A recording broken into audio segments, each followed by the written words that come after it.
जी आम मैशियत अंबनि जे बागनि जी सार संभाल वारा खाता अघूर निंड सुतल आहिनि। सरकार जी बेध्यानी, कुदरती आफ़तनि, मौसमी तब्दीलियुनि सबबि तुर्त क़दम न खयां विया त ही शाहूकार माज़ी रखंदड़ मेवनि जो बादशाह अंब पंहिंजी सुञाणप विञाए वेंदो।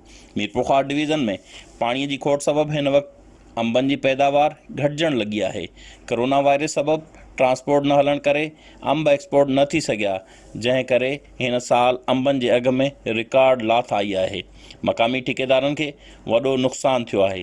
पाणीअ जी खोट सबबि मीरपुरखोर डिवीज़न में अंबनि जा बाग सुकी रहिया आहिनि ऐं सरकार ऐं लाॻापियल खाते जी बेध्यानी सबबि अंबनि जे बागनि में मुख़्तलिफ़ बीमारियुनि अंबनि जी पैदावार में घटिताई आंदी आहे। अंबनि जे ठेकेदारनि मक़ामी आबादगारनि सिंध टीवी न्यूज़ सां ॻाल्हाईंदे चयो त हेल साल जेको आहे असांखे हिन लॉकडाउन जे करे, कोरोना वायरस जे करे तमामु घणो नुक़सानु थियो आहे। जेको अंब 2 किलो जो पंहिंजो पाउ जो 3 पाउ जो हुजणु खपे, उहो हींअर जेको आहे अधु पाउ जो आहे। तालुके सिंधड़ी जो मीरपुर ख़ासि ज़िले जो तमामु सुठो अंब जो लॉकडाउन जे करे रेट न मिली सघियो। असांजो बाग सुके पियो, अंबनि जो रेट आहे कोन। असां मज़दूर माण्हू मजबूर आहियूं, लिफ्ट लॻाए असां पाणी बागनि खे पीआरूं पिया।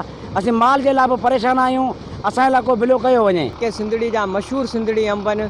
तालुके सिंधड़ी में वॾा वॾा हिते बाग आहिनि। काफ़ी हींअर नुक़सानु थिए पियो बागाइनि खे, सेठनि खे वॾो। सरकार खे घुर्जे त हिन मेवनि जे बादशाह ऐं मईशत में अहम सम्झो वेंदड़ अंबनि जे बागनि ते तवजह ॾिनी वञे त जीअं हिन अहम मेवे खे बचाए सघिजे। Manzoor Shar, Sindh TV news, Sindhri.